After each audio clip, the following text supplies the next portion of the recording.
ଆମ ଲୋକମାନଙ୍କୁ ଏଇଟା ଦେଖାଯାଉନି କିନ୍ତୁ ସାଙ୍ଗମାନେ ଆପଣମାନେ ଆସିଲା ସମୟରେ ଟିକେ ଦେଖି ଆସେ ନଚେତ ହାଲତ ଖରାପ ହେଇଯିବ। ହାଇ ସାଙ୍ଗମାନେ, ମୁଁ ଆପଣ ଦୀପକ ଆମ ନ୍ୟୁ ବ୍ଲଗ୍କୁ ଆପଣଙ୍କୁ ସ୍ୱାଗତ ଜଣାଉଛି। ତ ସାଙ୍ଗମାନେ ସମସ୍ତେ ଶୁଭ ସକାଳ। ତ କାଲି ମାନେ ମଛାଣ ସହ ଅଧିକ ସମୟ ବିତେଇଲି, ତେଣୁକରି ଆଜି ଉଠିବାରେ ଡେରି ହେଇଗଲା। ତ ସକାଳୁ ସକାଳୁ ମୁଁ ଉଠିଲି ଖରା ଖାଇବା ପାଇଁ। ତ ଦେଖିବାକୁ ଏଠି ଆମର ବାଉଁଶ କଣିକା ସବୁ ପଳେଇ ଆସିଛି।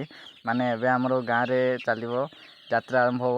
ସାଙ୍ଗମାନେ ମୁଁ ମୁନିଆ ଶାଗ ଧରିକିରି ବାହାରି ଗଲି ଆମର ଫାର୍ମକୁ। ଏଠି ଦେଖିବାକୁ ଆଜି ଗୋଟେ ବି ମାନେ ଆମ କୁକୁଡ଼ା ବାହାରକୁ ଆସିନାହାନ୍ତି। ମାନେ ଆମର ଯେଉଁ ହେଇଥିଲା ପ୍ଲାନିଂ ଏଇଟା ସକ୍ସେସଫୁଲ୍ ହେଇଗଲା। ଏଠି ଦେଖିବାକୁ କାଲି ଯେଉଁମାନେ ଆସିଥିଲେ ସେମାନଙ୍କର ମୁଁ ଡେଣା କାଟି ଯାଇଥିଲି, ତେଣୁକରି ଆଜି କେହି ବି ଆସିନାହାନ୍ତି, ସବୁ ଭିତରେ ହିଁ ଅଛନ୍ତି। କୁକୁଡ଼ାକୁ ଦାନା ପାଣି ଭଲ ଭାବରେ ଦେଇଥିଲି। ତାପରେ ମୁଁ ବାହାରି ଗଲି ଗାଧୋଇବା ପାଇଁ। ତାପରେ ମୁଁ ଗାଧୋଇକି ଆସିଲା ସମୟରେ ଦେଖିଲି ଭାଇ ବାହାରେ ପୁରାପୁରି ନାଚରେ କିଛି ଦେଖିବା ପାଇଁ ଲାଗିଥିଲା।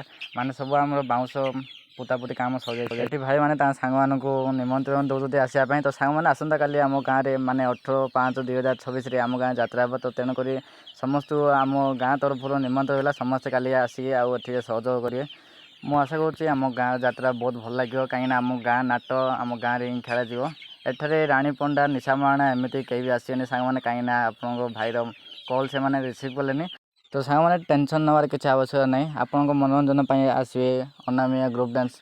ଆଉ ମୁଁ ଗ୍ୟାରେଣ୍ଟି ଦେଉଛି ଯେ ଆପଣଙ୍କୁ ଏଇ ନାଟରେ ଆପଣଙ୍କୁ ବିରକ୍ତ ଲାଗିବ ନାହିଁ, କାହିଁକିନା ଏଇଟା ସେଇ ନାଟ ଯେଉଁଠି କେବେ ଏଇ ନାଚ କେବେ ହାର ମାନିନି, ଆଉ ଆଗକୁ ମଧ୍ୟ ହାର ମାନିବନି ମୁଁ ଆଶା କରୁଛି। ତେଣୁକରି ସାଙ୍ଗମାନେ ଆପଣ ଆସନ୍ତୁ, ଆପଣଙ୍କ ସହ ପରିବାର ସହିତ ଆସନ୍ତୁ, ଆଉ ଏଇ ଯାତ୍ରାରେ ଯୋଗଦାନ ଦିଅନ୍ତୁ, ଆଉ ଯାତ୍ରାଟିକୁ ବହୁତ ଆନନ୍ଦ ସହିତ ଉପଭୋଗ କରନ୍ତୁ। ରହିଲି, ଧନ୍ୟବାଦ।